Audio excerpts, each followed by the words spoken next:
പറടാ എന്തുവാ? എങ്ങോട്ടോ നളിയാ? ഞാൻ കണ്ണാലൂരോട്ട് വന്നളിയാ. ഇപ്പൊ വരാം. എന്നാ ഞാൻ കണ്ണാലോട്ടാ. കൊറേ നേരം കൊണ്ട് ഇവിടെ ഇരിക്കുന്നളിയാ. എന്നെ കൂടെ കൊണ്ടുപോയി. അളിയാ എണ്ണ ഇല്ലളിയാ. നീ എന്തുവാ നീ കണ്ണാലോട്ടല്ലേടാ പോന്ന? നീ ഇപ്പൊ പമ്പിന്ന് ഇറങ്ങുന്ന ഞാൻ കണ്ടേ വന്നല്ലോ. എന്നിട്ട് എണ്ണ ഇല്ലെന്ന്. ഞാൻ വിടളിയാ. പേടാക്കാനേ നീ വെറുതെ. എണ്ണ ഇല്ലാത്തോണ്ടാ വേറെ ഒന്നും തോന്നല്ലേ നീ കേട്ടാ.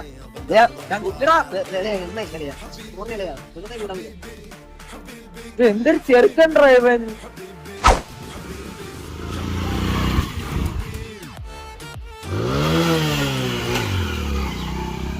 ഇവനിതെന്തുവാടാ? ഇവന് ചുമ്മാ തേരാ പാരാ പോകുന്നതിന് എണ്ണ ഉണ്ട്. നമ്മളാ ജംഗ്ഷനിലോട്ടൊന്ന് ആക്കാൻ പറഞ്ഞ അപ്പൊ അവന് എണ്ണ ഇല്ല. ഇവന്റെ അടുത്ത് എന്തോ ചോദിച്ചാല് എണ്ണയില്ല പൈസ ഇല്ല, എണ്ണയില്ല പൈസ ഇല്ല. അതാ ഇവന്തുവാ റെക്കോർഡ് ചെയ്ത് വെച്ചേക്കുന്നു. എണ്ണ ഇല്ലാത്തോണ്ടാ ഒന്നും വിചാരിക്കില്ല.